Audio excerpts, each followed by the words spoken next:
नमस्कार. बायोझोन life sciences private लिमिटेडमध्ये आपलं सहर्ष स्वागत आहे. बायोझोन कंपनी सादर करीत आहे उत्कृष्ट आणि दर्जेदार सेंद्रिय उत्पादन मॅजिक मिल्क.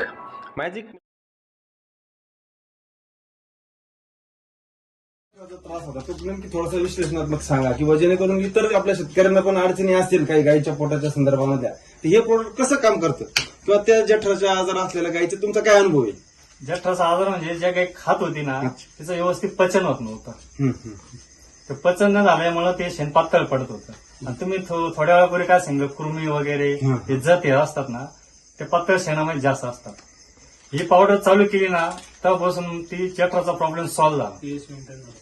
पीएच मेंटेन झाला, रवंत व्यवस्थित झाला. रवंत व्यवस्थित झाल्यामुळं शेण व्यवस्थित पडायला लागलं आणि त्याच्यामुळे काय झालं फॅट अँड डिग्री ऑटोमॅटिक वाढते पचनक्रिया सुधारल्यामुळे. ओके. किती जनावर तुम्ही युज करता? मी जवळ आतापर्यंत 3 किलो पावडर घातली. ओके. किती मी दिवस फक्त गायांना युज केला आता सगळ्या 5 गाया माझ्याकडे, अच्छा. बाकीच्या कारोडी सगळ्या.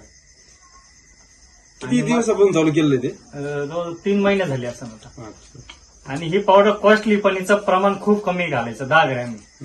ही कॉस्टली दिसते पण तसं आपण त्याचा विचार केला ना ही परवडते आपल्याला क्वांटिटी तशी. असं आहे पावडर. आता हे जे काही उत्पादक आहेत यांनी सगळा तुमचा अनुभव ऐकला आहे. हो. तुमचं यांना काय मार्गदर्शन राहील बुवा ह्या पावडर बद्दल किंवा ह्या मॅजिक मिल्क प्रोडक्ट बद्दल? माझं एक मत आहे पुढा प्रत्येकाने घालून बघा, स्वतः अनुभव घ्यावा. स्वतः अनुभव घेतला तर दुसऱ्याला विचारायची गरज पडत नाही. हे एक माझं सांगणं आहे भाऊ.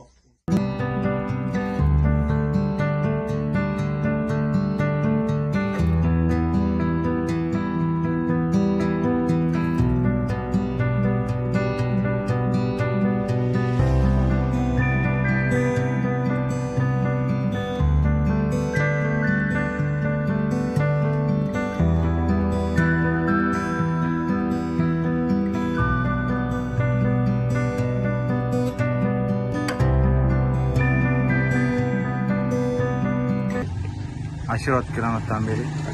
तर माझा असा प्रॉब्लेम होता, माझी गाय 6 महिन्यापासून डोकंडत होता.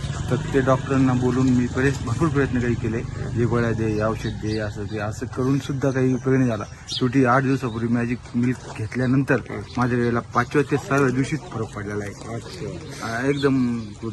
आणि किती दिवसापासून तुम्ही मॅजिक मिल्क चालू करता साहेब? 8 दिवस झाले सर. अच्छा. 8 दिवसातच तुम्हाला रिझल्ट आला? 6 ते 7व्या दिवशी आपल्याला झाला सर. अच्छा. दुधामध्ये काय फरक वाटला सर? हो, दुधामध्ये वाढ. दुधामध्ये किती वाढ झाली काय? साधारण सगळ्या दुधामध्ये आम्हाला 2-3 लिटर फरक पडला. अच्छा. किती जनावरांना चालू करता? 6-7 जण.